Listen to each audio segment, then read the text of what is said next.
ये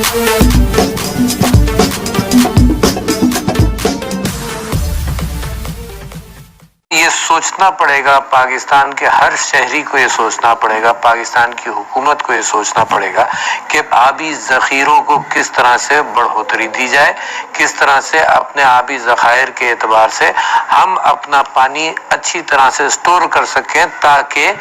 जब हमको ज़रूरत ना हो तो पानी ज़ख़ीरे में रहे और जब हमें ज़रूरत पड़े तो उसी ज़ख़ीरे में से पानी मिल सके। इसमें मैं मुबारकबाद देता हूँ प्राइम मिनिस्टर साहब को और चीफ जस्टिस ऑफ पाकिस्तान को। डैम का फंड का तयन किया ताकि लोगों की अपनी पार्टिसिपेशन हो, तो मैं अपील भी करना चाहता हूं कि उसके अंदर पैसा डालते रहिए। प्राइम मिनिस्टर साहब ने यह कहा है कि तकरीबन 30 अरब सालाना के तौर पर वो जमा हो जाएगा और जमा होने के साथ साथ फिर उस पर काम भी होगा।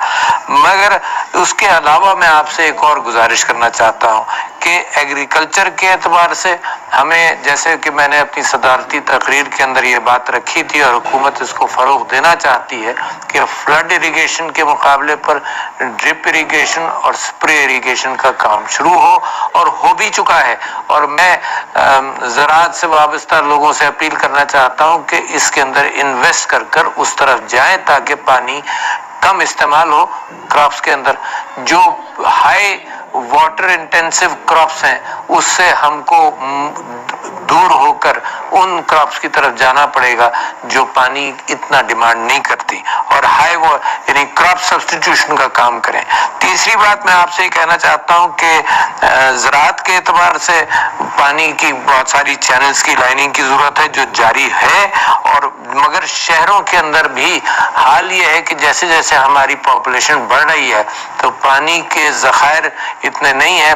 पानी का फ्लो जितने मिलियन एकड़ फीट पानी पाकिस्तान में मौजूद है उसमें वो उतना ही है, मगर हमारी पॉपुलेशन और उसकी ज़रूरियात बढ़ गई, लिहाजा हमें कंजर्वेशन करना चाहिए। तो शहरों के ऊपर, हर शख्स के ऊपर मैं समझता हूँ कि ये जिम्मेदारी आयद होती है कि वो कंजर्वेशन करे, और इससे बेहतर पैगाम नहीं मिल सकता जितना हुजूर अकरम सल्लल्लाहु अलैहि वसल्लम का पैगाम है, और वो ये है कि अगर दरिया के पास भी बैठकर वजू कर रहे हो तो पानी का ज़िया मत करो और एहतियात से करो। मैं समझता हूँ कि 1400 साल पुराना पैगाम, इससे बेहतर एनवायरनमेंट का, पानी की कंजर्वेशन का इससे बेहतर पैगाम नहीं। और ये हम मजहब के समझकर अपना इस पर अमल करें कि हर काम के अंदर, शहरों के अंदर और हर जगह, ये ज़राअत के अंदर भी पानी को ज़ाया ना होने दें। मैं इसको पाकिस्तान के अंदर ये वाटर क्राइसिस, और जैसे प्राइम मिनिस्टर साहब ने भी अपनी तकरीर में असेंबली में ये कहा कि ये वाटर क्राइसिस 2030 तक बहुत ज़्यादा बढ़ जाएगा, उससे पहले जानदार और जीती जाती कौमें जो हैं वो अपने आप को मॉडिफाई कर लेती हैं। हम इसका मुकाबला कर सकते हैं, आसान है। पाकिस्तान के अंदर जितने दरियाओं का पानी आता है सब कुछ हम उसको कंजर्व करके सही तरह से इस्तेमाल करें तो इंशाअल्लाह पानी काफ़ी होगा।